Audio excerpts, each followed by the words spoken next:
اعوذ باللہ من الشیطان الرجیم بسم اللہ الرحمن الرحیم۔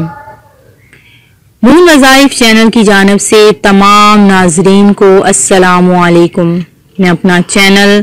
مون وظائف کی جانب سے آپ کی خدمت میں شعبان المعظم کی فضیلت اور نیا چاند دیکھنے کی دعا لے کر حاضر ہوئی ہوں۔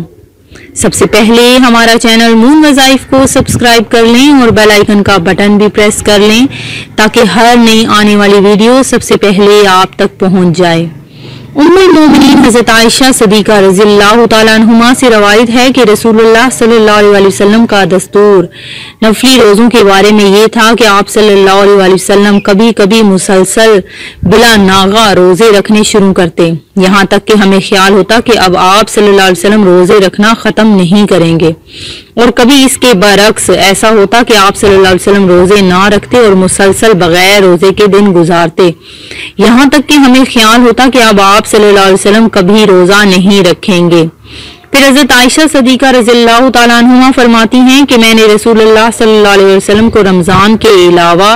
اور کسی مہینے میں پورے روزے رکھتے ہوئے نہیں دیکھا، اور میں نے آپ صلی اللہ علیہ وسلم کو شعبان کے علاوہ اور کسی مہینے میں زیادہ روزے رکھتے ہوئے نہیں دیکھا، یعنی آپ صلی اللہ علیہ وسلم شعبان کے مہینے میں جتنے زیادہ روزے رکھتے تھے اتنے اور کسی مہینے میں علاوہ رمضان کے نہیں رکھتے تھے۔ حدیث کے ابتدائی جملوں کا مطلب یہ ہے کہ رسول اللہ صلی اللہ علیہ وسلم ہمیشہ نفل روزے نہیں رکھتے تھے، بلکہ اس سلسلے میں آپ صلی اللہ علیہ وسلم کا معمول مبارک یہ تھا کہ کبھی تو مسلسل کافی عرصے تک روزے رکھتے، یہاں تک کہ آپ صلی اللہ علیہ وسلم کے روزوں کی اس کثرت اور تسلسل کو دیکھ کر لوگ گمان کرنے لگتے تھے کہ اب روزے کا یہ سلسلہ شاید آپ صلی اللہ علیہ وسلم کبھی ختم نہ کریں، اور کبھی ایسا ہوتا کہ آپ صلی اللہ علیہ وسلم مسلسل کافی عرصے تک روزے رکھتے ہی نہیں تھے، یہاں تک کہ لوگ سوچتے تھے کہ شاید اب آپ صلی اللہ علیہ وسلم کبھی نفل روزے نہیں رکھیں گے۔ شعبان کے روزوں کا اہتمام کرنے سے رمضان کا قرب اور اس کے خاص انوار برکات سے مزید مناسبت پیدا ہوتی ہے۔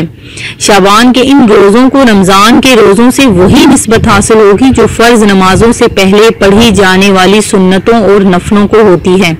اللہ تعالی ہم سب کو سرکار دو عالم صلی اللہ علیہ وآلہ وسلم کی سنتوں پر عمل کرنے کی توفیق اور طاقت عطا فرمائے، آمین۔ حضرت اسامہ بن زید رضی اللہ تعالیٰ عنہما فرماتے ہیں کہ میں نے رسول اللہ صلی اللہ علیہ وسلم سے عرض کیا، یا رسول اللہ میں نے شعبان سے زیادہ کسی دوسرے مہینے میں آپ کو اتنے اہتمام سے روزے رکھتے ہوئے نہیں دیکھا۔ آپ نے فرمایا یہ ایسا مہینہ ہے جو ماہ رجب اور ماہ رمضان کے درمیان میں آتا ہے اور لوگ اس سے غفلت برتتے ہیں،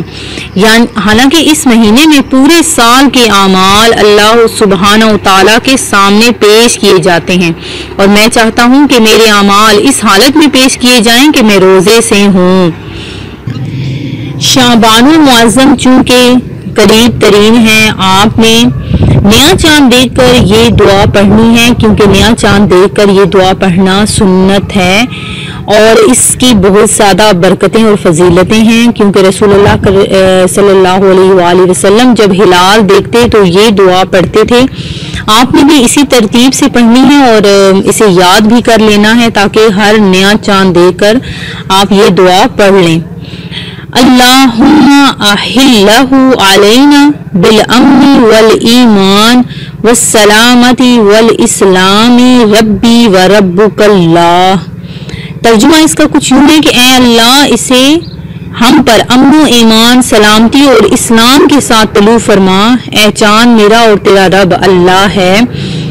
قمری مہینے کی پہلی، دوسری اور تیسری رات کے چاند کو ہلال کہتے ہیں، اس کے بعد کی راتوں کے چاند کو قمر کہتے ہیں۔ یہ دعا پہلی، دوسری اور تیسری رات تک پڑھ سکتے ہیں۔ اللہ تعالی ہم سب کو جس طرح اپنے رجب میں بہت زیادہ